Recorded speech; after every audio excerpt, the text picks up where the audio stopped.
doit mettre sur le pied un État. Et dans un État de droit, il y a une justice indépendante. Seigneur, nous sommes fatigués des voleurs. Nous sommes fatigués de ceux qui s'enrichissent. Nous sommes fatigués de ceux qui ne voient que leurs intérêts.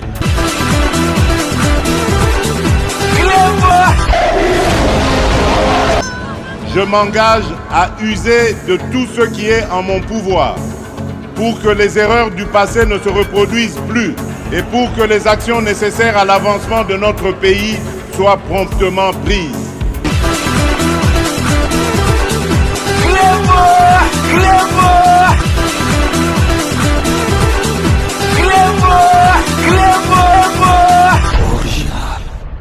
Salut et bienvenue sur Clébois Original. Merci de votre fidélité. 5 minutes avec César Ngadi.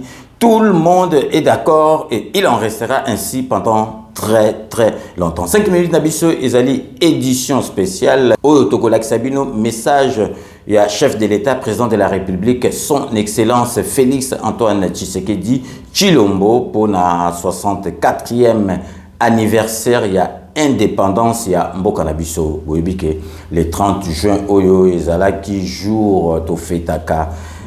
Mokolo tozwaki indépendance, sika ba Belge, Oyo Ezalaki 64e anniversaire. Il y a indépendance depuis tozwaki yango. Boyebi jour indépendance, Ezalaka fête nationale ya munene to mona kada bamboka nyoso tout esika défilé salamaka esika to lakisaka babi bundeli na biso. Mais boyebi ke banda période ya premier mandat tito ke na deuxième mandat et loko ezo bebisa masolo ezali guerre kaka ya est. Donc jamais que ça la fête ko sakana au moment où bato bazali na est kuna bitumbe zali ko sila te bazali ko boma bango. Donc mukolo vraiment guerre ko sila. Donc ça la fête ya muneni ya indépendance, fête nationale. Mais boyebi na ba situation toza nango yango bozali komona ba fête ezali ko salema te ya indépendance, ba défilé ndenge bandai ko salema. Toyebi vraiment oui bandoza moi l'aime sur roi ya Belge et puis bato ba botama na 1960 net ba José Kana qui kakamene ba bandoza ba cadeau. Mais fête ko salema te au moment où kuna na este bandeko na biso bazali ko kufa. Bon néanmoins na bamboka ya poto donc na ba Belgique na ba Paris fête salama ki na kati ya ba ambassade na biso tozali ko lakisa bino extrême qui botala na ambassade en France to monaki ambassadeur azali ko yemba na vient na biso salsero juna janana bazalaki wana ba fetaki na ndenge na bango. Pour ngape ba pesinga invitation na zalana me bango ba yebaki te ngai nazali ko vanda libela awa na Kisasa botala to la Sabino extrême moto zola ki bino ndenge lekaki kuna na ambassade ya Congo na kati ya Paris.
Bino moko boiti kolanda parce qu'ambassadeur au banda yé donc vraiment ba congolais kuna na Paris bazali ko sepela. Donc bazali ko sepela vraiment na musala zali ko sala za en contact vraiment direct na communauté zali kuna zali te que zali accessible te donc vraiment musala malamu zali ko sala kuna na kati ya à Paris. Donc siko to tikabino bo tala message Oyo, il y a nation, il y a président de la République, son excellence Félix Antoine Tshisekedi a Pesaki na ba congolais surtout pour na 64e anniversaire il y a indépendance en Mboka na biso. Mais pour rappel to sabino banda tozwa indépendance siko to komi na 5e président donc Félix Antoine Tshisekedi donc to banda ki na Joseph Kasavubu Tokeina Joseph Désiré Mobutu après Akokoma Mobutu CCC Kokokungbendu Wazabanga et puis Tozwaki donc Joseph Kabila Mouzé après Komaki Kabila ya Mwana Naye et puis Sikoyo Tozali na époque il y a Félix Antoine Tshisekedi Fachi Béton Sikoto Tikibino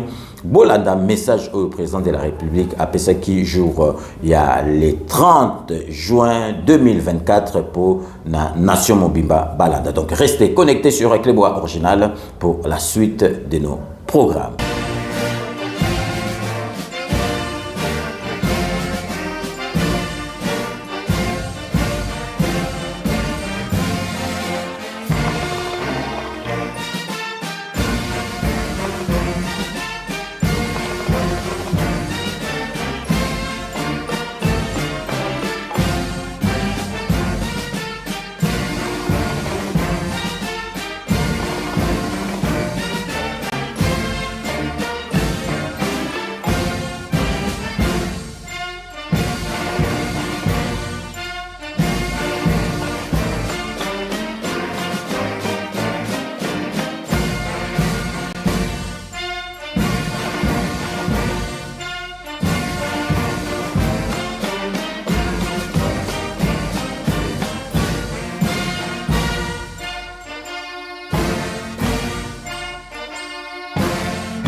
Congolaises, Congolais, mes très chers compatriotes, le 30 juin, nous célébrons bien plus qu'un simple anniversaire. Nous célébrons l'âme de notre nation, sa force et sa résilience. C'est une célébration de notre liberté chèrement acquise par le courage et les sacrifices consentis par les pères de notre indépendance qui ont combattu sans relâche les affres du colonialisme pour que nous puissions jouir de notre liberté et de notre souveraineté. C'est ici le lieu de rendre un hommage appuyé à leur bravoure, à leur détermination et à leur vision lumineuse pour un Congo uni, libre et prospère.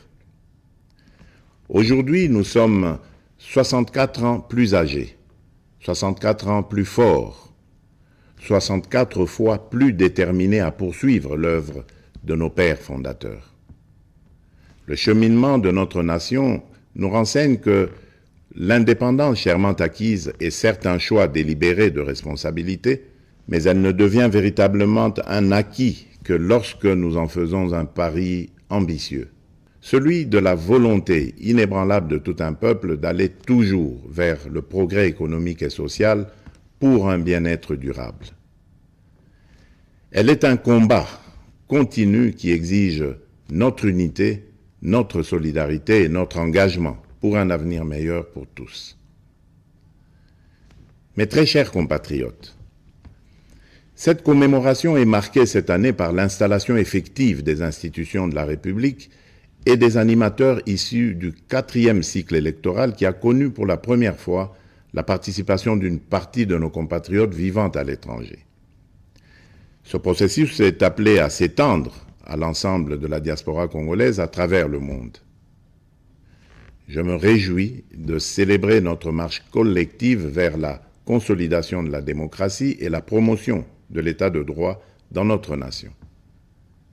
Il est crucial que nous reconnaissions l'importance de ces valeurs fondamentales pour assurer une société juste, équitable et prospère pour tous. Mes très chers compatriotes, le défi sécuritaire auquel nous sommes injustement confrontés est complexe et exige une réponse collective, courageuse et déterminée de notre part. En cette journée sacrée de notre indépendance, je ne peux passer sous silence la grave situation sécuritaire qui secoue notre pays. Ce qui se passe à Kanyabayonga, à Kaini, au village du sud de Lubero ainsi que dans les territoires de Rutshuru, de Nyiragongo et du Masisi, constitue une agression flagrante contre notre souveraineté nationale et la paix de notre peuple. En ma qualité de président de la République et commandant suprême des forces armées et de la police nationale, je tiens à vous assurer de ma détermination inébranlable à défendre l'ensemble de notre territoire et à rétablir la paix. Nos vaillants soldats sont en première ligne et ensemble, nous triompherons de cette agression injustifiée. À nos frères et sœurs de Kanyabayonga et des régions avoisinantes, je veux exprimer ma profonde solidarité et ma compassion face aux souffrances que vous endurez. Votre courage et votre résilience sont une source d'inspiration pour la nation tout entière. Soyez assurés que je mets tout en œuvre pour rétablir la sécurité et protéger nos concitoyens. Je viens de tenir un Conseil supérieur de la défense élargi et des instructions claires et fermes ont été données pour la sauvegarde de l'intégrité territoriale de notre pays. Ensemble, unis et déterminés, nous surmonterons ces épreuves et nous restaurerons la paix et la sécurité dans notre chère patrie. Mes très chers compatriotes, les forces extérieures hostiles qui agressent injustement notre pays évoquent le prétexte farfelu des supposées exactions commises contre les communautés rwandophones établies chez nous. Les justifications brandies par les auteurs connus de cette agression sont manifestement dénuées de tout fondement. Je tiens à rappeler fermement que la République démocratique du Congo, fidèle à son hospitalité légendaire, respectueuse des principes humanitaires et de ses obligations internationales, a toujours, depuis son accession à l'indépendance, accueilli par vagues de réfugiés venant des pays voisins. À titre d'exemple, la République démocratique du Congo a offert son hospitalité notamment aux communautés angolaises, burundaises et centrafricaines en raison de nombreux et violents conflits qui avaient secoué leur pays en son temps. Ces dernières ont toujours vécu en harmonie avec les 450 communautés autochtones et locales. La question des réfugiés est une préoccupation majeure pour notre gouvernement et nous la traitons avec sérieux, méticulosité et compassion. Cependant, le refus persistant de notre voisin de coopérer pleinement sur des questions essentielles, telles que convenues avec le Haut Commissariat des Nations Unies pour les réfugiés, complique la résolution de cette crise humanitaire. Prenant donc la mesure de l'héritage de notre indépendance, nous augmentons sensiblement les moyens de défense et de sécurité pour protéger avec plus d'efficacité nos frontières et nos populations.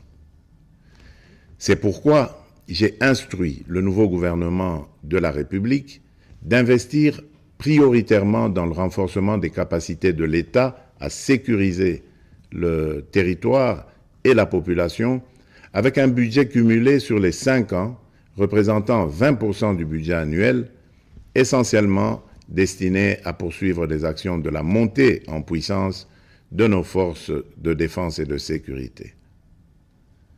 Honneur et courage aux vaillants soldats et combattants qui défendent loyalement la patrie au péril de leur vie. La nation ne vous oubliera pas. En cette période où notre nation est confrontée à des défis sécuritaires multiformes, j'en appelle à l'harmonie et à la cohésion de toutes les communautés pour unir nos forces, promouvoir la paix, le respect mutuel, afin de consolider la transformation socio-économique de notre pays.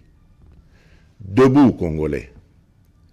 Mes très chers compatriotes, les perspectives économiques pour cette année 2024 restent globalement favorables, malgré les défis persistants, notamment sur le plan sécuritaire. La croissance attendue à fin décembre 2024 devrait être supérieure à la moyenne de l'Afrique subsaharienne projetée à 3,8%. Certes, l'inflation et la dépréciation du franc congolais face aux devises étrangères pèsent sur les prix intérieurs. Mais, soutenus par des réformes économiques et des investissements massifs dans les infrastructures, les services et le secteur minier, les perspectives de croissance de la République démocratique du Congo pour 2024 restent optimistes.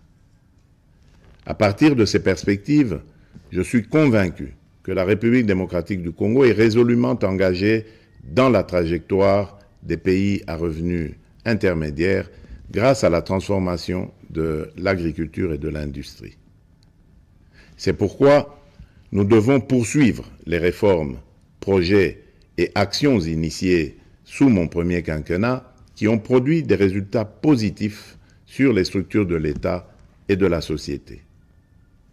Il s'agit, entre autres, de la restauration de la fonction de contrôle financier et d'audit des comptes publics pour améliorer la gouvernance, la consolidation de nos réserves de change évaluées actuellement à 5 milliards de dollars américains, la gratuité de l'enseignement de base, les différents paliers de la couverture santé universelle ainsi que le programme de développement local des 145 territoires.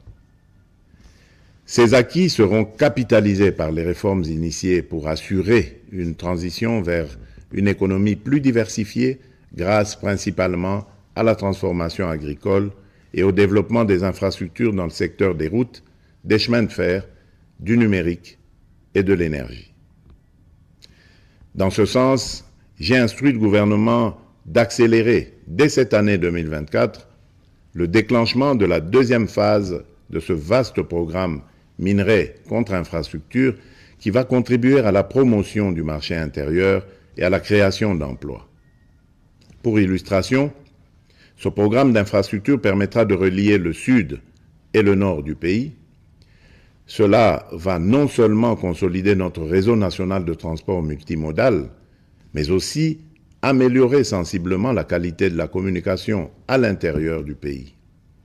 De même, dans le cadre de l'amélioration de la mobilité dans les grandes villes du pays, je viens de lancer les travaux de construction de la route de contournement de la capitale Kinshasa, partant de la cité de Mboudi et débouchant sur la route nationale numéro 1 par Badara, non loin de l'aéroport international de Njili.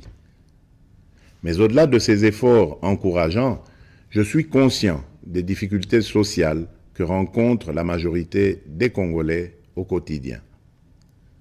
En ma qualité de garant de la nation, je peux vous rassurer que cette situation me tient à cœur et que rien n'arrêtera ma détermination à y apporter des solutions idoines et urgentes. Aussi, ai-je instruit le gouvernement à prendre des mesures nécessaires pour alléger le coût du panier de la ménagère et améliorer le pouvoir d'achat de la population. Mes très chers compatriotes, la véritable indépendance et la liberté découlent inévitablement du développement, fruit d'un dévouement et d'une prise de conscience profonde de nos responsabilités. Ainsi, en célébrant notre fête nationale, nous sommes tous interpellés à embrasser pleinement la maturité de notre nation et à assumer pleinement les devoirs qui en découlent. En tant que citoyennes et citoyens congolais, où que nous soyons, il est impératif de nous engager résolument pour promouvoir les valeurs de solidarité, de justice et de travail. C'est en nous appropriant véritablement de ces idéaux que nous prendrons pour de bon le plus bel élan, comme nous y invite notre hymne national, et ce, en vue d'ouvrir la voie à un avenir radieux pour notre pays, lui permettant ainsi de prendre sa place légitime parmi les nations influentes du monde. Bonne fête nationale à toutes et à tous. Que Dieu bénisse la République démocratique du Congo, son peuple et tous ceux qui l'ont choisi comme pays de résidence. Vive la République démocratique du Congo. Je vous remercie.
On doit mettre sur pied dans un état de droit, il y a une justice indépendante. Seigneur, nous sommes fatigués des voleurs. Nous sommes fatigués de ceux qui s'enrichissent. Nous sommes fatigués de ceux qui ne voient que leurs intérêts.